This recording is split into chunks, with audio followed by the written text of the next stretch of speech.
As observers, we see the universe as an inseparable energy and dynamic fabric. In such a universe, nothing is abstracted. We are the whole, not the parts that make up the whole. So all the parts are indivisible and their mobility is related to the whole system, and when we talk about energy we have to consider the whole. Everything we touch, feel and experience affects the whole, that is, the universe we live in. All events are interconnected. When we reach this stage of perception, we can become conscious of places and events in time. Thus, we can reconsider our previous behaviors and decisions, as well as see possible future events, namely premonition. So let's look at the difference between I and we. This duality is at the core of our lives.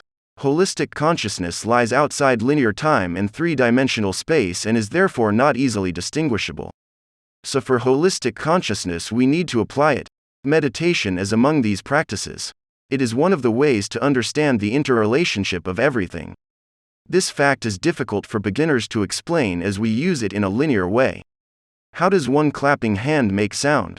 This may help to concentrate. Famous physicist Albert Einstein said, "A human being is a part of the whole called by us, universe, a part limited in time-space." He experiences himself, his thoughts and feelings, as something separated from the rest, a kind of optical delusion of his consciousness. This delusion is a kind of prison for us, restricting us to our personal desires and to affection for a few persons nearest to base. Our task must be free ourselves from this prison by widening our circle of compassion to embrace all living creatures and the whole of nature in its beauty. Nobody is able to achieve this completely, but the striving for such achievement is in itself a part of the liberation and a foundation for inner security. The energy field is also important in understanding this relationship. Pay attention to this question. Have you instantly felt sympathy or antipathy for someone you meet for the first time? These impressions can be explained by harmony or disharmony in the energy field. In fact, all living beings are interconnected by invisible tiny threads of energy. In the energy field, each particle creates a disorder in the surrounding space. As a result, other particles in the same space feel a force.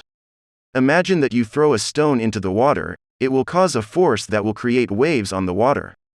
This scientific concept may explain our capacity to interact with others from afar in ways other than sight or speech. We've all had moments where we thought the same thing as someone else at the same time. So what we perceive is the energy field or energy emitting the magnetic field. The universe is an energy field, it's like a giant container for all the different types of vibrations. You are a part of the universe, and everything in it is energy. The universe is made up of many different kinds of energy that vibrate at different frequencies. Everything has its own frequency, including you. When we think about our bodies being made out of individual atoms, we don't really consider them as separate entities, they all make up one whole body together. The same goes for our minds. They are also part of this big consciousness energy field.